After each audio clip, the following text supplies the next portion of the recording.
On fait un tour du camion.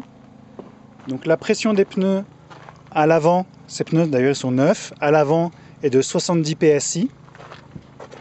À l'arrière, la pression des pneus, des deux pneus, donc il y a deux, on gonfle par ici et par en face. Il y a deux endroits parce qu'il y a deux pneus à l'arrière, donc il faut gonfler les deux à 80 PSI ici.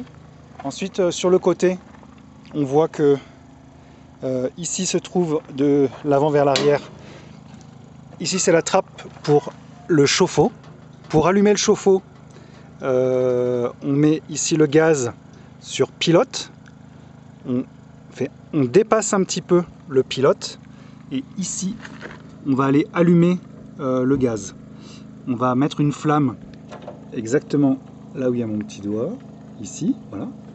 Et on va attendre environ 10 secondes, 20 secondes que la flamme ait chauffé le capteur qui est en haut. Une fois que ce capteur est chaud, le pilote tient et on peut mettre à ce moment-là le robinet sur on et on verra la flamme s'allumer. Une fois que l'eau est chaude, une fois que le ballon d'eau est chaude, ça marche tout seul, ça garde la température, ça garde le ballon chaud. Une fois qu'on a fini d'utiliser l'eau chaude, on met sur off le robinet ici. Et la trappe, elle reste fermée. On ouvre et on ferme la trappe uniquement pour allumer ou éteindre. Et en fonctionnement, la trappe, elle doit rester fermée. Ici, on a la trappe du générateur qui est intégrée. Donc, on va la regarder là. Voilà. On voit le générateur qui est intégré, mais il y a une commande à l'intérieur pour le démarrer. C'est un générateur Onan de 4000 watts qui vient d'être révisé. Ici, on a la trappe pour le fil électrique. Donc on peut ouvrir la trappe.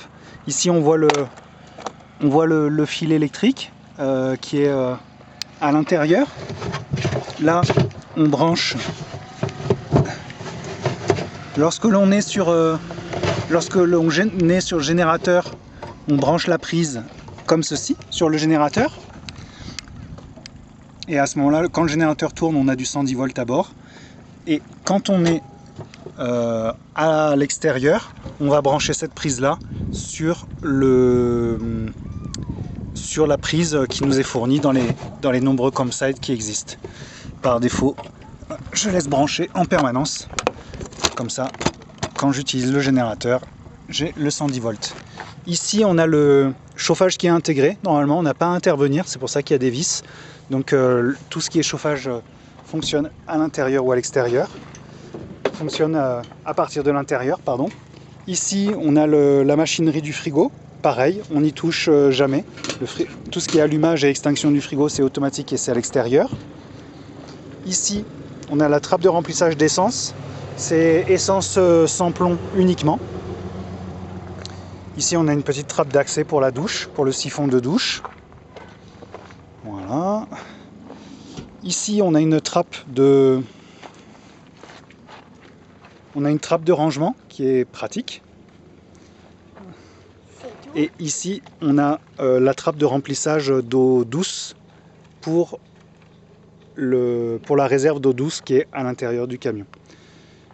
Ici, après, on a quelques prises électriques. On a l'électricité, une lumière à l'extérieur, la ventilation pour la hotte de la cuisine. Et voilà, on a à peu près fait.